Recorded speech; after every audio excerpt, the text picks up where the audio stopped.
জয় ঠাকুর। শ্রী শ্রী রামকৃষ্ণ পুঁথি দ্বিতীয় খণ্ডের অন্তর্গত তান্ত্রিক সাধনা থেকে আমাদের পাঠ চলছে। আজ আমরা এই অধ্যায়ের 29 দিন একটানা পাঠ করে চলেছি। আজ আমরা পাঠ করব পৃষ্ঠা সংখ্যা 87 এর কিছু অংশ থেকে 88 এর কিছু অংশ পর্যন্ত। এর আগের দিনের পাঠে আমরা দেখেছি ঠাকুর এই বীর ভাবে সাধনা করতে করতে শেষের দিকে এগিয়ে এসেছেন এবং এখানে ঠাকুরকে স্ত্রী নিয়ে কাজ করতে হবে, অর্থাৎ স্ত্রীদেরকে ঠাকুর জন্মাবধি, স্ত্রী জাতিকে, নারীকে ঠাকুর জন্মাবধি মাতৃজ্ঞানে দেখে এসেছেন, অথচ এখানে সেই স্ত্রী মাত্রই নিয়ে কাজ করতে হবে ঠাকুরকে, এবং সেইখানে ঠাকুরের কিরকম অবস্থা থাকে সেটি আজকে দেখার। তো পুথিকার বলছেন যে জন্মাবধি যিনি ভেদাভেদ রহিত থেকেছেন, সতী কি অসতী, বেশ্যা কি বারাঙ্গনা, সকলকেই তিনি স্ত্রী মাত্রেই তাকে তিনি মাতৃজ্ঞানে দেখে এসেছেন। সুতরাং তার ক্ষেত্রে এই স্ত্রী নিয়ে বা নারী নিয়ে বা প্রকৃতি নিয়ে সাধনা করা এ তো আর এমন কিছু নতুন নয়, এতে তো তিনি সিদ্ধি লাভ করবেনই। সুতরাং তারপরে কি হয় আজ আমরা দেখব।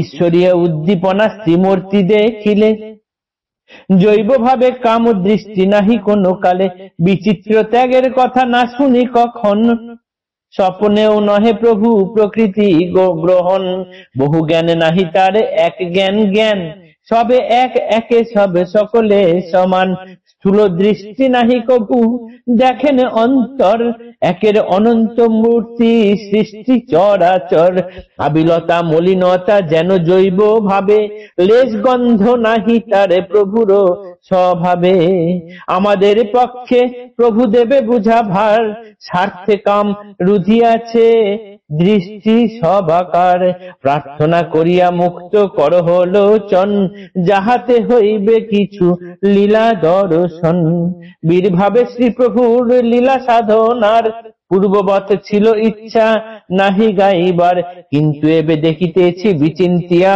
মনে, হবে মহা অঙ্গহীন শ্রীলীলা বর্ণনে, মহতি মাহাত্ম্য আছে এই সাধনায়, শুনো লীলা গীত গাথা পূর্ণ মহিমায়। ঠাকুর ঈশ্বর জন্মাবধি স্ত্রী জাতি দেখলেই তাকে মাতৃজ্ঞানে জ্ঞান করতেন এবং স্ত্রীমূর্তি দেখলেই তার ঈশ্বরীয় উদ্দীপনা হতো। কখনো এমনকি স্বপ্নে পর্যন্ত স্ত্রীমূর্তির প্রতি তার জৈবভাবে কাম দৃষ্টি আসেনি। এই যে নারী জাতির বা কাম দেখে তার ঈশ্বরীয় ভাব এবং কাম ভাবের সম্পূর্ণ রকম ত্যাগ, এই বিচিত্র ত্যাগ কেউ কখনো দেখেওনি এবং স্বপ্নেও কেউ ভাবতে পারবে না। তার সর্বদাই বহু জ্ঞান নয়, সব একই জ্ঞান এবং সব সেই এক থেকে সৃষ্টি হয়েছে। আমরা যে বিভিন্ন রকম দেখি, নারী পুরুষ ভেদাভেদ দেখি, এটি আমাদের দৃষ্টিশক্তির পার্থক্যের জন্য দেখছি। আমাদের চোখের সামনে আমাদের দৃষ্টির আবছা হয়ে রয়েছে স্বার্থ সমন্বিত উদ্দেশ্য থাকার জন্য। তাই বলছেন যে প্রার্থনা করতে ঈশ্বরের কাছে আমাদের এই দৃষ্টিশক্তি একটু কিছু পাল্টে দাও, যাতে আমরা ঠাকুরের লীলা দেখতে পাই। পুথিকার বলছেন যে আগে ভেবেছিলাম আগেকার মতোই এই বীর ভাবের সাধনার কথা লিখবো না, লেখার ইচ্ছে নেই, কিন্তু এখন দেখছি যে বীর ভাবের কথা না লিখলে ঠাকুরের লীলা গাথা অপূর্ণ থেকে যায়। তাই এই বীর ভাবের কথা লিখতেই হচ্ছে, এই তন্ত্র সাধনার শেষ দিকের অংশের কথা লিখতেই হচ্ছে। মহতি মাহাত্ম্য আছে এই সাধনায়, শুনো লীলা গীত গাথা পূর্ণ মহিমায়, শক্তি অগ্রহণে বীরভাবেরও সাধনা, হয় না হবার নয় কখনো হবে না।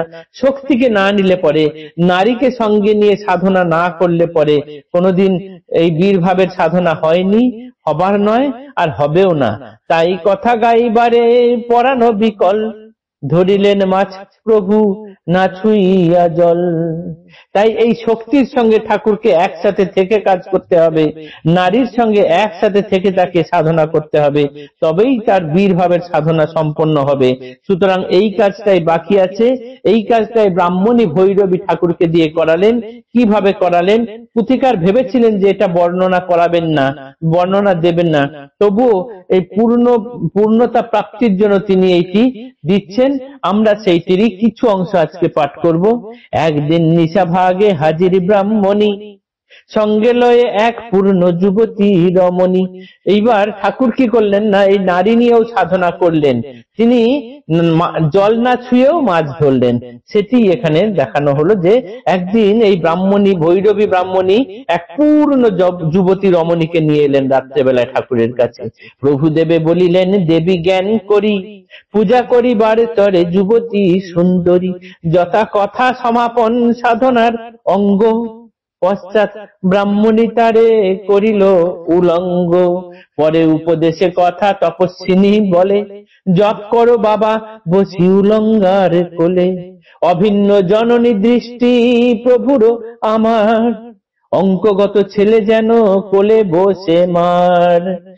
একেবারে সমাধিস্থ বাহ্য গেছে ছেড়ে, ব্রাহ্মণী দেখিয়া ভাসে সুখের সাগরে। ভাঙিলে সমাধি কহে আনন্দ অপার, উঠো বাবা কার্য সিদ্ধি হয়েছে তোমার। ওই যুবতী সুন্দরী রমণীকে তো ব্রাহ্মণী নিয়ে এসেছেন, এসে তাকে উলঙ্গ করেছেন, করে তারপরে ঠাকুরকে বলেছেন, বাবা তুমি এর কোলে শোও, শুয়ে তুমি এইখানে জপ করো, দেখো যেন জপে বাধা না পড়ে। ঠাকুর তখন কি করলেন না, মায়ের কোলে ছেলে যেমন বসে সেই রকম ভাবে বসলেন এবং একেবারে সমাধিস্থ হলেন, তার বাহ্য জ্ঞান চলে গেল। সেই বাহ্য জ্ঞান এলে পরে তখন ব্রাহ্মণী বললেন, বাবা অতি আনন্দের সঙ্গে বললেন, ওঠো তোমার কার্য সিদ্ধি হয়ে গেছে। ঠাকুর এক্ষেত্রে উতরে গেলেন। এরপরে আবার কি কি করলেন সেইটি আমরা পরের দিনে দেখব। আজকের মতো পাঠ এখানেই রাখছি। জয় ঠাকুর, নমস্কার।